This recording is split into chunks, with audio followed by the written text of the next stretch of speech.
Guys, we are back and we're going to be continuing from where we left off.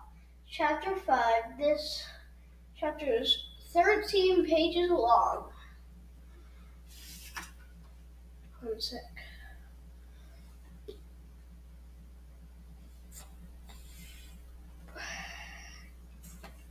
Do you guys want to hear some ASMR first? Here we go.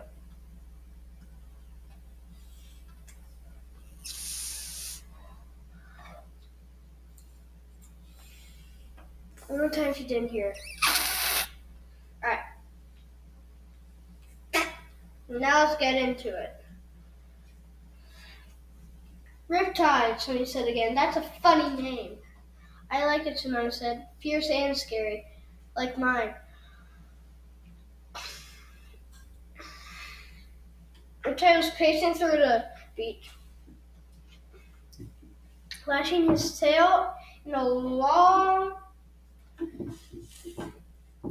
swishing trail through the sand. His sky blue scales glinted menacingly in the morning light.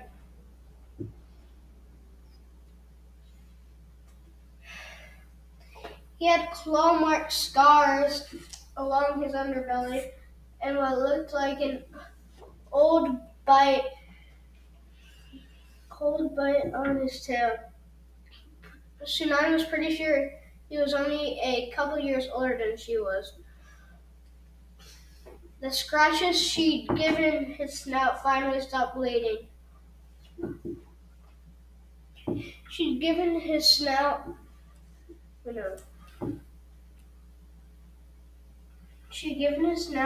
had finally stopped bleeding.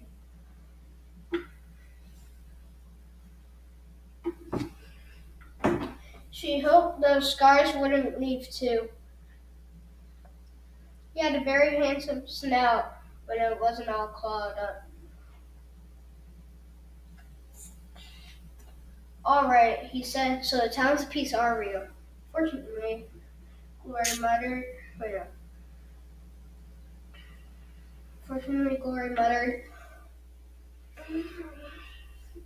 Riptide glanced at her, and Tsunami felt a weird tingle of jealousy run through her scales. Glory had found a large rock to perch on. Spreading her wings open to the sun, and her scales were shimmering silver and rose. I thought everyone knew about the towns of peace.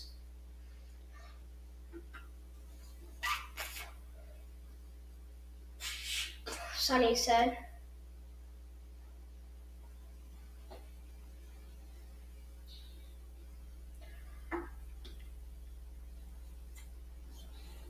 Just rumors and whispers, said Riptide. None of the tribe queens would be pleased to find a member of the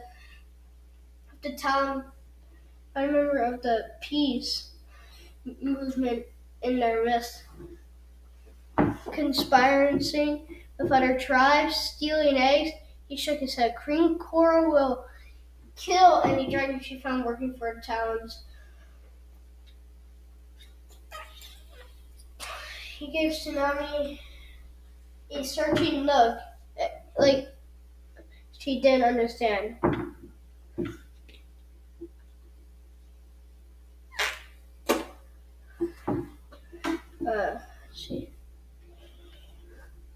Clay was staying on it with his tail in the water.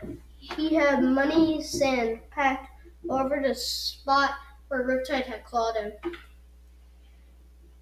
Sunny sat to him, giving Riptide fierce looks whenever he paced too close to Clay. And you're the dragon that's a destiny for real. The ones in the prophecy, that's real.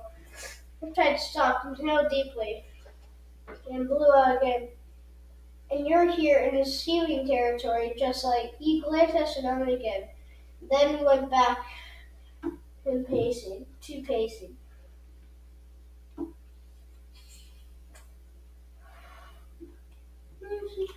I know it's thrilling, Tsunami said, but we're really looking for somewhere safe to go. Towns of Peace treated us terribly. I figured the Sealings would welcome and protect us. I suppose Riptide was said, not very originally.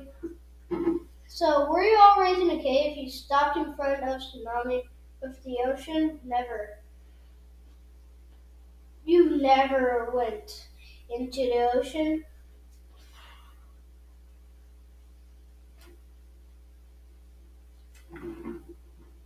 This seemed to be the hardest part for him to believe.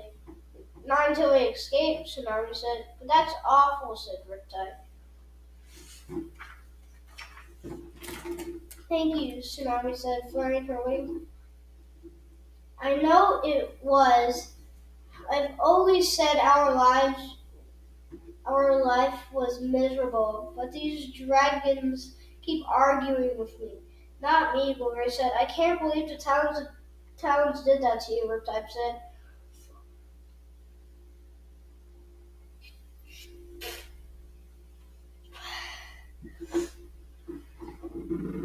Clawing the sand. Tell me about it, Tsunami said.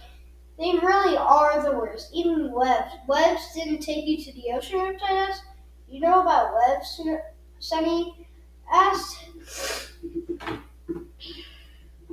Riptide ducked his head and frowned at his talons. He was pretty infamous in this tribe. We, we all know he deserted during a battle, and later came back and still went to Queen's eggs. At least Queen Coral was sure it was him, but nobody knew if he stole for the Towns of Peace for his own reasons, or for his own reasons. We're not really supposed to talk about the Towns of Peace rumors. Did anyone think he might have stolen the egg to be part of the prophecies? Everybody asked. Riptide nodded. Some of us did, but again, nobody talked about it. Queen Blizzard doesn't like hearing about the prophecies, so we've always so that's also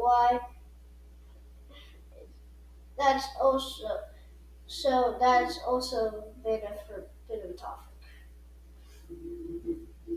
Tsunami wrinkled her snout. Let's guess decide what humans can talk about. Riptide shifted uncomfortably. He picked up a large conch shell, twisted it between his talons. You want to call her Queen Blister. What? When you meet her, he said. Not until we decide she should be queen. Someone says something. That's up to us, remember?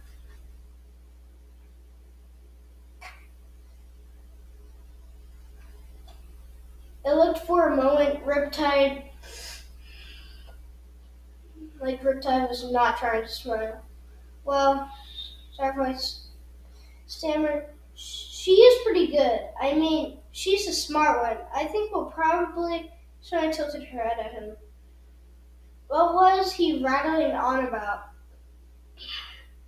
He snapped his mouth shut and went back to picking sand off his scales. Did you know webs? Clay asked Riptide. Seaweed dropped his gaze. Not really. He ran away during a battle when I was only 2 years old. But I've been hearing about his treachery my whole life, he sighed. I really can't believe he never took you to the ocean in all that time. It's true, Snowy said, and he never taught me aquatic. I wish I had all the Towns of Peace here so I could bite them. To be fair, the Towns of Peace are trying to keep us safe, Sunny interjected. They needed us to survive to fulfill the prophecy. Tsunami snorted, and Sunny gave an injured look. But the prophecy, Riptide said, he pointed out Glory calls for a Skywing. She's not a Skywing. It's a little complicated, Tsunami said as a hint of sea rippled, sea green rippled across Glory's scales. Anyway, I'm not sure we really care about the prophecy, but we do care about finding the families we were stolen from. I care about the prophecies, Sunny protested. She put Clay's side, and he nodded agreeably. Agreeably. Starflight cleared his throat, but Tsunami hurried on before he could start lecturing again. His egg had been stolen. The Nightwings had handed it right over, so maybe he didn't care about getting home. But she certainly did. Only a few days ago, I found out I was stolen from the royal hatchery, Tsunami said. So I thought maybe my parents were looking for me like a missing princess. Do you know about that scroll? Riptide definitely squashed a little smile this time. I do, he said. It's it's required reading in school. School, Starflight said in a wistful tones. They used to talk about food. Required reading, Tsunami echoed. That was odd. It was a fairy tale, not a historical document, and, and not perhaps the best written scroll she'd ever read, although it was one of her favorites because of the story. But I can't take you to the palace, which I said firmly. Not with them along. He jerked his head at Clay. Weren't you listening, Tsunami asked? Tsunami said, exasperated. Burn or the Skywings. He's not a regular mudwing. He's certainly not aligned with Burn or Skywings. You can trust him. Perhaps you should stay here, Riptide suggested, and I'll bring Green Coral back to you.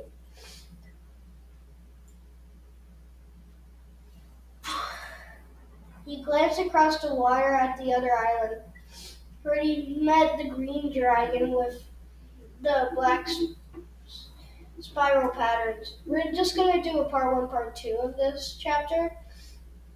Tsunami wondered if he was wishing for reinforcements. Nope, she said, we're all coming with you. I'm in enough trouble, Green Coral, Riptide protested. That's why I'm stuck patrolling all the way out here. If I bring Mudwing back to the palace, I might as well pull out my own teeth. Ew! Sunny cried. That's not a real punishment, is it? Tsunami didn't want to know the answer to that. She wanted to meet her mother without images of horrible things in her head. Think of it this way, she said quickly. What happens if Queen Coral finds out her missing daughter and didn't bring her back to the palace? Riptide squirmed and wrinkled his snout. I can't bring you and leave the others, he asked. At least until Queen Coral gives her permission. No, she said shortly. We'll all go together. She'll understand when she realizes where the dragon is of destiny. Riptide sighed. All right, but he has to be blindfolded. He looked at the other three, rubbing his chin. It better be better if they could be all if they could all be blind. What am I going to do? Gloria asked. Round up some scary rainwings to come sleep on your roof. I thought no one was afraid of my tribe. We're not, Riptide objected. Afraid of wings? What a thing to say. Alright, I think we're going to leave off there because I kind of don't want to read the whole entire chapter. Okay? Alright, Johnny. See you later, Johnny out. Peace.